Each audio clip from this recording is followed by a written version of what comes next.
All you do is sit on your ass all day. You're such a loser. I am not a loser! Haley, you take that back! Okay, Roger. Maybe I went too... Haley, what the hell's wrong with you? Finish him! No, I just cleaned this carpet. Hey, Dad, I need you to sign this permission slip. They're teaching sex education at school. Could you give us a moment, Steve? What was that for? He's only 14. I don't want some unionized pervert teaching my son about nature's filthy secret. But, honey, Steve is at that age, and they're just trying to give him a little knowledge. They? Who's they? The smut-peddling flag burners or the god-killing tree huggers? Tree huggers, I think. Well, it's clear what must be done. We have to burn the school to the ground. Stan! Fine, we'll talk to the principal. Soon, my pet. Soon I will feed you the world. Stan! Ha ha ha. Very funny, alright? But think about this. If those were your parents, what would their reaction be? As funny as it might be, it's actually a very realistic reaction among parents in today's society. In American culture, our educational system is widely based on Christian and Protestant morals and behaviors which have been passed down by the forefathers of this country generation after generation. These morals have especially held true in the educational system.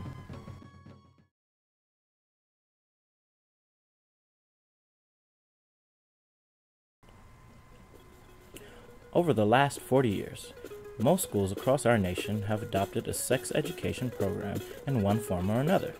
Its original intent was to counter the ever-growing numbers of STI contractions, teen pregnancies, and abortion rates.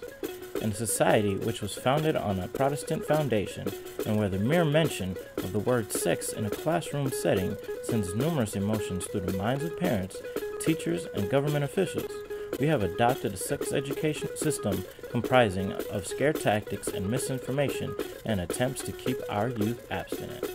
But what have been the results of such a system? The following is a look at a few students who have taken part in the sex-negative education presented in American classrooms. My name is Marquise. I'm from Boston. I went to North Cambridge Catholic High School.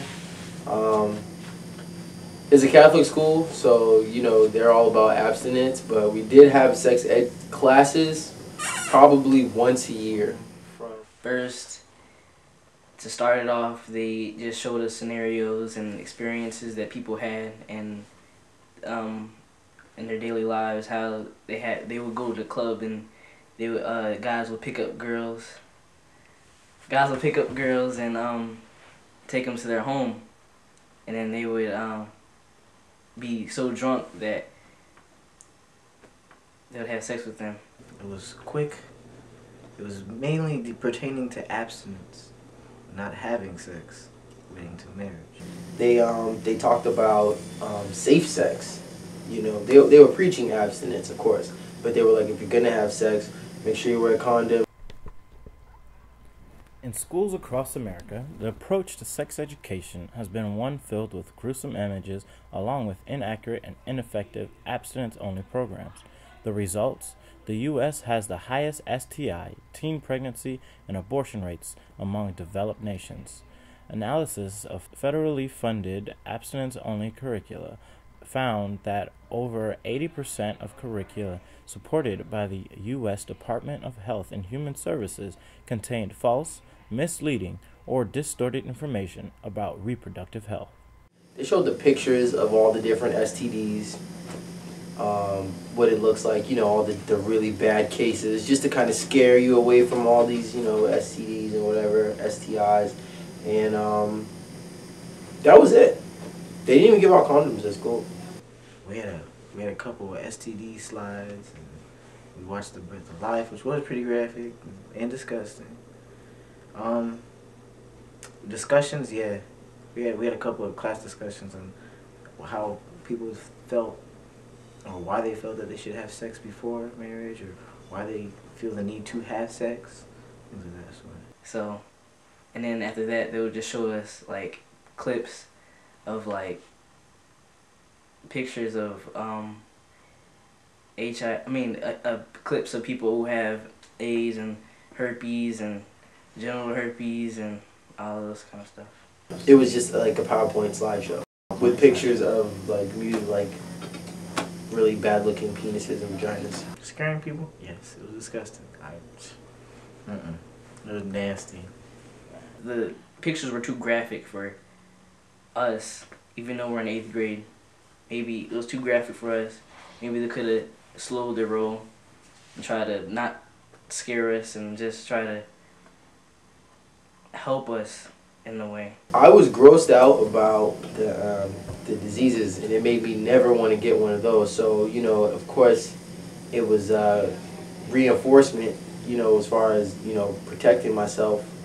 But my attitude towards sex, I guess, yeah, you could say it changed from the sex ed then, yeah, because it made me not want to do unprotected sex, or, you know, maybe want to be more careful about my partners. I was already being careful though, but that was more so from my home training versus that sex ed, that one class throughout the year. That's what it was. It was a scare tactic. That's what I believe it was. They were just saying don't have sex. You know, people who were having sex, they were going to the school nurse. You know, Nurse Judy. Everybody talked to Nurse Judy about whatever. But even Nurse Judy, she just couldn't give out condoms. She's like, I can't do it. Like, even if I want to, I can't give you guys condoms. You know, so that was it. I mean, you could talk about it, but there was nothing I could do.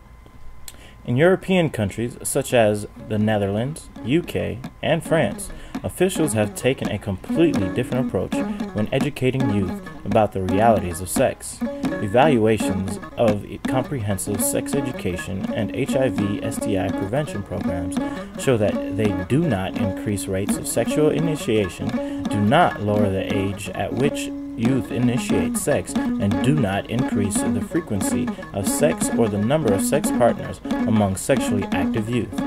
Long-term impacts of effective sex education and HIV prevention programs have included lower STI and pregnancy rates. You know, the Catholic Church, they work in unison, so like whatever the Pope says, just kind of...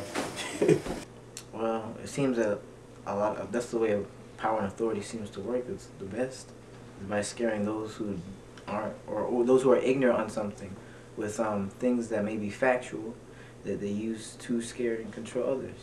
So I think it's not the best message, but it's the most used. I don't think it'll make people not want to have sex. It'll just make people want to be more careful about who they're having sex with and how they're having sex. But it's definitely not gonna, no way, make somebody not want to have sex. I mean, to each his own, but for me, it didn't work like that. They're trying to scare everybody, trying to scare people who even had sex before in my class to even have sex before, to stop having sex right then and there, or you will get AIDS.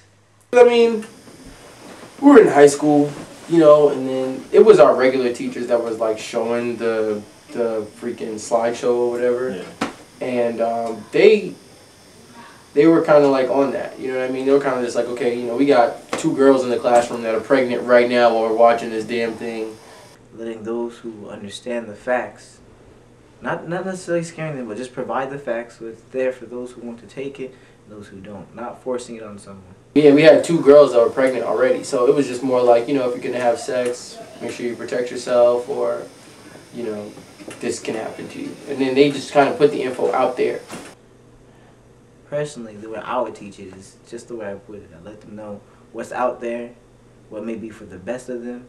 Those who don't want to take it, that's fine, but to put all the material, the discussions, the things that I may show in class may not be graphic, but it'll be things just enough for those who are in my class to be informed so they understand, and then they have that life decision for themselves. The basic message that they portray to us is that if we have sex before we get married, and if we not use a condom, we will get STDs.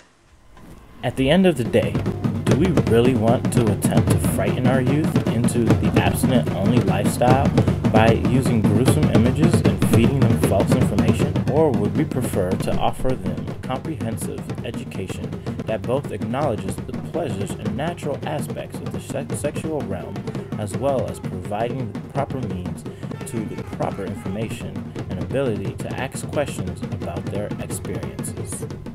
Picture in 4, 3, 2... Hello, everyone. I'm Footsie, the celibate sock puppet. And I'm content to eat taffy, collect stamps, and look at my aquarium all day long. Stan, enough! I know what you've been doing. Roger told me everything. Look, I'm sorry that 30 years ago you got some lousy advice about sex that screwed you up.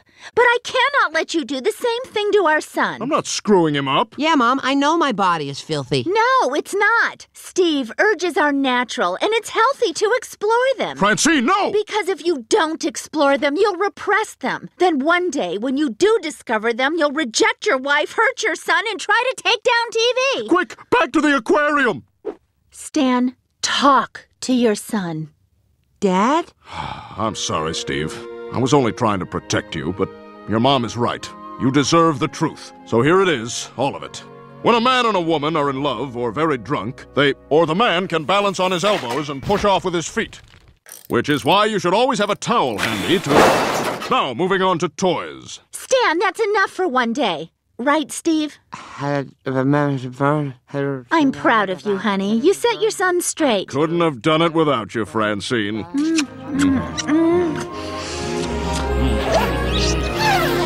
Now this is trash TV.